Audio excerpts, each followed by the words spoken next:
Hello everyone, I'm Tema Solomon, student of Lira University from Faculty of Education, presenting production of biodiesel from the Jatropha plant and locally brewed methanol. One big problem Uganda and the world at large still faces is the climatic change, which is characterized by drought, floods, and irregular rainfall patterns. And this problem is majorly caused by air pollution. Since the onset of the Industrial Revolution, the major contributor here is the transport sector. The world is trying to find a solution to this problem to mitigate its causes. There is an ongoing COP26 conference in UK where the world leaders have convened to get a solution to our problem. We know what to do and we have just got to do it. That is why we can't sit and watch for our topmost leaders to find a solution while we sit back and wait for them. We have come up to provide a solution to our environment so that we can make our environment a better place, using a locally available plant to produce a biofuel, which is far better than the fossil fuel we currently use.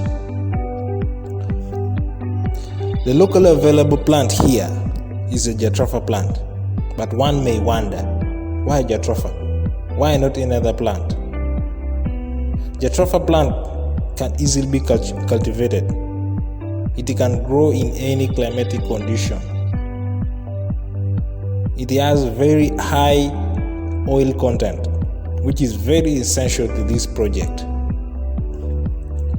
And it can grow well in any type of soil. So this is how we obtain our biodiesel. We first harvest the Jatropha fruit, where we get the Jatropha seeds from. We dry these seeds to remove the moisture content, and then we cold press it to get our Jatropha carcass oil. Now, in the lab, as I have said earlier, we want to use locally available resources. We used ash to give us the alkaline media we want, not the sodium hydroxide. So we measured 10 grams of ash, then we dissolved it in 100 cubic centimeter of locally brewed methanol. We heated this to 60 degrees Celsius and we filtered to get our filtrate, which is potassium methoxide. We also measured 25 cubic centimeters of Jatropha oil. Then we heated it to 50 degrees Celsius. After which we mixed it with the filtrate of potassium methoxide. We stirred it for 1 hour. But to make it easier, we could also use the magnetic stirrer.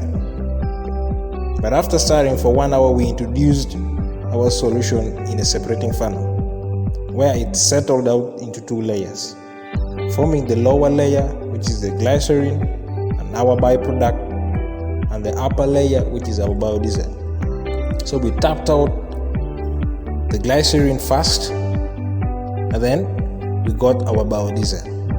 To get a cleaner biodiesel in this process, we reintroduced the biodiesel in the separating funnel so that we can remove excess glycerin might have remained in the biodiesel until we obtain a cleaner biodiesel.